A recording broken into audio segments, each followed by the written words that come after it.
বাংলাদেশ কৃষি বিশ্ববিদ্যালয়ের সাবেক উপাচার্য ২১শে পদকপ্রাপ্ত এমেরিটাস অধ্যাপক ডক্টর এম.এ. সাত্তার মণ্ডলের ৭৫তম জন্মবার্ষিকী উপলক্ষে নন্দিত শিক্ষক গ্রন্থের মোড়ক উন্মোচন করা হয়েছে।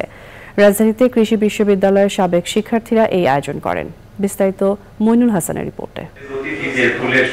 প্রকৃত শিক্ষাদান হয় শিক্ষার্থী শিক্ষকের সম্পর্কের মধ্য দিয়ে। এই শিক্ষা অর্জন করে মাথা উঁচু করে দাঁড়াতে শিখে পৌঁছে যাওয়া যায় সাফল্যের চূড়ায়। সম্মান, শ্রদ্ধা, শাসন, অনুরাগ মিলিয়ে শিক্ষকের প্রতি ভালোবাসা, তার শিক্ষাদানের বিভিন্ন সময়ের ভালো দিকগুলো নন্দিত শিক্ষক গ্রন্থে ফুটিয়ে তোলা হয়েছে।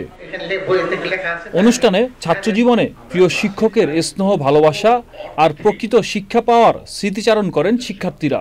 আপনার যে আদর্শ, আপনার যে ভালোবাসা, আপনার যে ফিলিংস আমরা ধারণ করি, সেটা যেন সবার কাছে বিস্তৃত করতে পারি। সুন্দর করে এখনো এই বয়সে স্যার কিন্তু আমাকে এত চমৎকার করে বুঝিয়ে দেয়, মনে হয় আমি ঠিক সেই ক্লাসরুমে আছি, আমি সেই ক্লাসের মধ্যে করে স্যার আমাকে ঠিক মতো বুঝিয়ে দিয়ে আবার পরে জিজ্ঞেস করেন তুমি বুঝাতে তো ঠিক মতো। বাংলাদেশ কৃষি অর্থনীতিবিদ সমিতির সভাপতি সংসদ সদস্য সাজ্জাদুল হাসান, বাংলাদেশ ব্যাংকের সাবেক গভর্নর ডক্টর আতিউর রহমান ও অন্যান্য অতিথিরা বইয়ের মোড়ক উন্মোচন করেন। শিক্ষকের জন্য অন্তঃপ্রাণ, তারা শুধু তাদের অনুভূতি এই বইতে, নন্দিত শিক্ষক বইতে লিখেই তারা ক্ষান্ত হননি। আজকে সবাই সমবেত হয়েছে এখানে। শিক্ষকটাকে বড় হিসেবে বেছে নিয়েছেন বলে বিশ্ববিদ্যালয়ের উপাচার্য, প্ল্যানিং কমিশনের মেম্বার, তারপর এমিরেটাস প্রফেসর এসব হয়ে আবার স্কুলে পড়ানোর জন্য ওনার নিজের মধ্যে একটা অনুভূতি জেগেছে এবং সেখানে ফিরে গেছে।